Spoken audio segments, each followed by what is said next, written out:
Hey everybody, this is the Retro Gamer Ranting. How are you all doing? I'm doing fine. I just wanted to do a quick first impressions of a fun little indie game called UnEpic, which came out the other week on Steam, and I think it was on GOG.com before that, and Desura and stuff like that, but I got it on Steam. Really happy with it so far. I honestly wanted to have more of it done, more of it played. As you can tell with some of the gameplay footage I'm showing, I'm still pretty early on in the game. That's mostly because I had a very busy weekend. It was Father's Day, and there was other family things to do, so wasn't able to put as much time into this little game as I wanted to. So I thought, well, so I should at least put my thoughts out there about this little indie game, and it is really, really fun. I enjoy the storyline.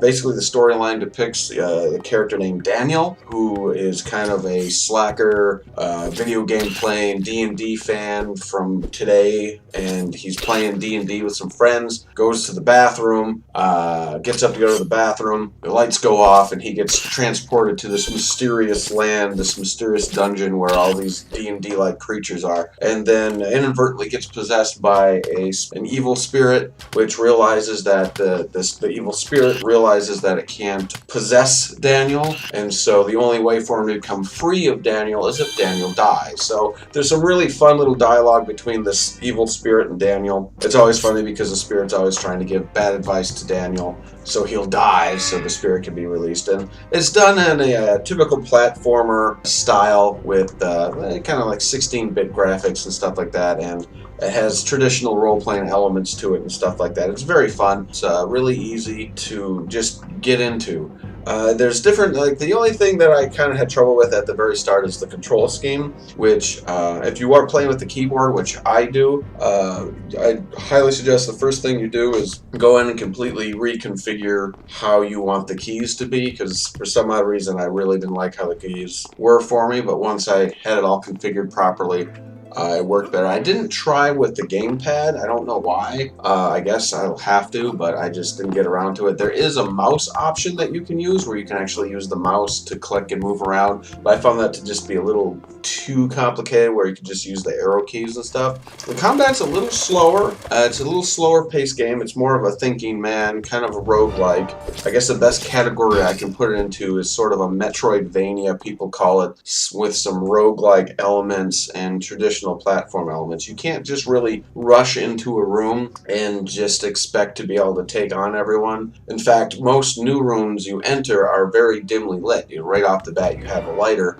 and as you go through you can light things to make it brighter for you, which I strongly recommend, because you enter a room and you're a lot of the time is pretty much 80 to 90% blind to what's going on in the room, and there's traps and monsters everywhere. So you have to be careful. You can't just run in and run to the first torch to light it. There's probably a trap or an enemy nearby, so you gotta actually tread carefully and plan how you're gonna fight. So it's kind of a thinking man RPG, which is kind of nice. And then once you do kind of get the hang of it, you get to know the enemies a little more, know which weapons work better. Like early on, you come across the snake, and the snake is able to poison you.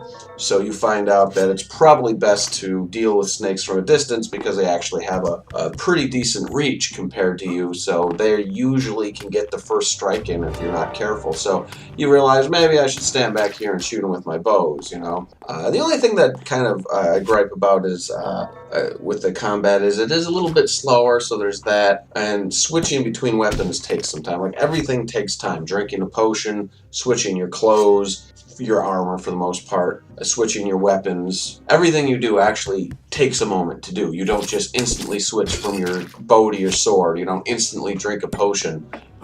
You actually have to go through the animation of drinking a potion. So it makes you think before entering a battle. Do I have enough health? Am I going to have to retreat? Which you'll do a lot. There's a lot of situations where you'll have to have an escape plan, gather yourself, and then come back in, you know. So it makes you think, because you just can't sit there and spam health potions while you battle. You have to make sure you're in a safe place and make sure you have the right weapon for it. And some weapons work better with different enemies, which is kind of cool.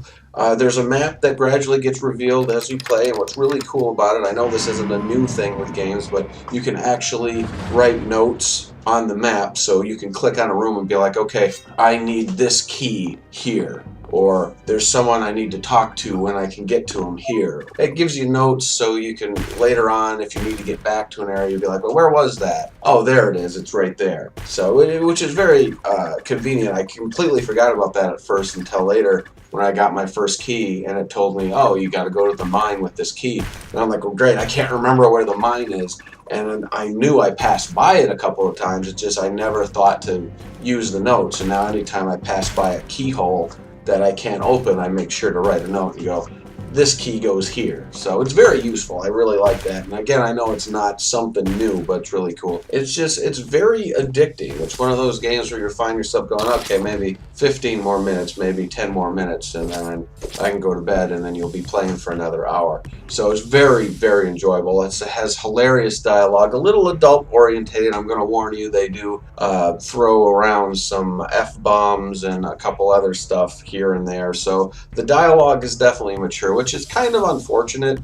They should have like a filter where it can censor the dialogue or stuff on it. It's not even really a particularly gory game. Like, the graphics aren't really offensive. Yeah, there's like skeletons laying around or anything like that. It's just the dialogue they use is very adult orientated at times, but hilarious. And again, just the conversations that Daniel has with that evil spirit is hilarious. And as you progress, you take on kind of little goofy missions. Like, one of the second quests I ended up picking up was finding a doll for this little girl org, and a little puppy took it from her, and you enter the room where the puppy is, and it's up on a ledge somewhere, and it's barking the whole time, but you don't realize that as it's barking, it's taking your health away, so you have to figure out a way to quickly get to the puppy before that happens.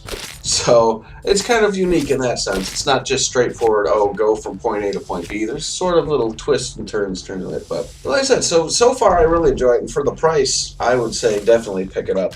And like I said before, the control scheme, like I said, you might have to mess with it a little bit. I haven't messed with the actual gamepad, so someone will probably tell me that the gamepad's probably the easiest way to play. I guess I'm just stubborn with keyboards.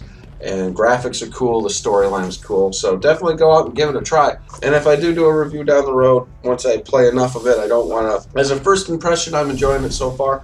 But like I said, I don't want to call this a full review until I actually play more of it, because I'm one of those things where I won't do a review on a game unless if I've beaten it or at least gotten through 90% of it and feel confident about it.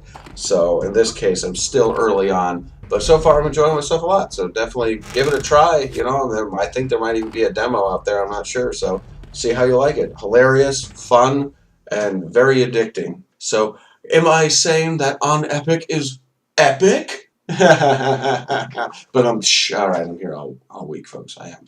But thanks for listening, folks. Till next time, game fans, keep playing, and thanks for watching.